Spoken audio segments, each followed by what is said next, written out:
The Chapter 4 monster was just revealed already, along with a ton of other Chapter 4 updates, big merch news, some new lore secrets revealed, and much more. So first, in some merch news, there are currently 2 Smiling Critters plushies, Catnap and Dog Day, that have released to the public. However, the devs have also released multiple new plushes for Bobby Bear Hug and Bubba Bubbaphant for pre-order now. And what makes this plush release important specifically is that if we now go to the website poppyplaytime.com/smilingcritters, we are brought to a new page that shows the 4 plushies we've already received, along with 4 said as coming soon, with a silhouette of Crafty Corn apparently coming next, seemingly meaning that over time we are apparently going to get plushes for all of the other Smiling Critters, and over time throughout the coming months they will release all of them one by one through this website, which is great for people trying to collect them all, although it's going to be extremely expensive. In other news, in just a few days the first Poppy Playtime book will be releasing on May 7th, advertised as holding some exclusive lore secrets not found in any of the games. And to celebrate the upcoming launch, the creators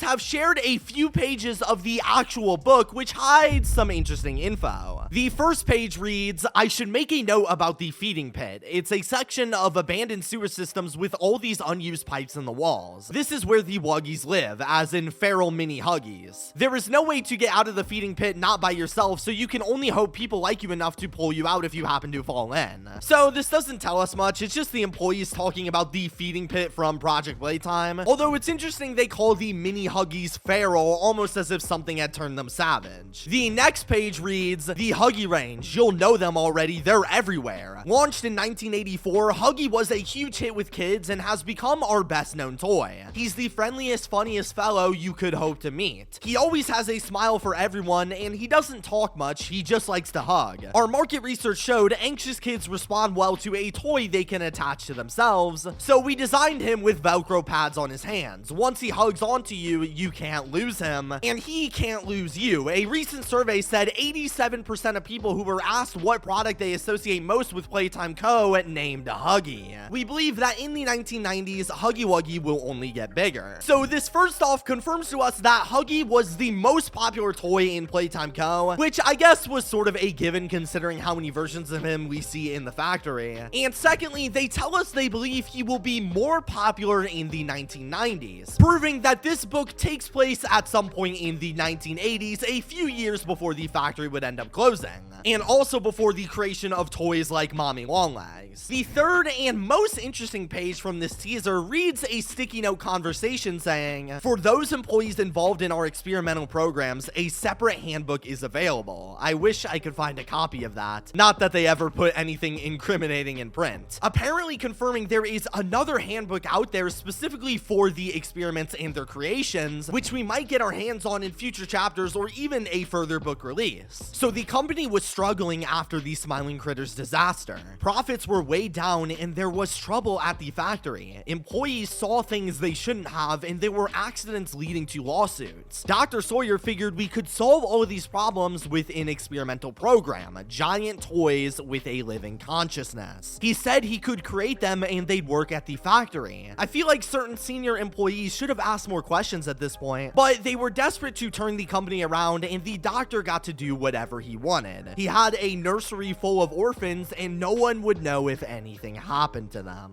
So this last page is obviously referencing the Bigger Bodies initiative created by the Dr. Harley Sawyer and how the orphans inside of Playcare were eventually experimented on to create monsters to work for the company as it was failing. But more interestingly, they tell us that this all happened after the Smiling Critters disaster, which seems to be referencing the intro sequence from chapter 3 where catnap dolls were recalled for spitting out the red gas in front of children, which according to this was the original cause for creating the Bigger Bodies initiatives in the first place to save the company money. It's also super interesting that the person writing this had their doubts about the experiments and even painted Harley Sawyer as if he was manipulating the desperate employees in the company, which I'm sure will have some massive lore implications in later chapters, especially since they mentioned that there are classified experimentation notebook somewhere around the factory. Furthermore, on the Amazon page for the book, they also revealed one other page with a character description for Candy Cat and Bunzo that don't really reveal anything lore related, but tell us a bit about how the toys actually work, which I guess is cool. But this book will be releasing in just a couple days, and it will be 144 pages, which likely means a ton of lore.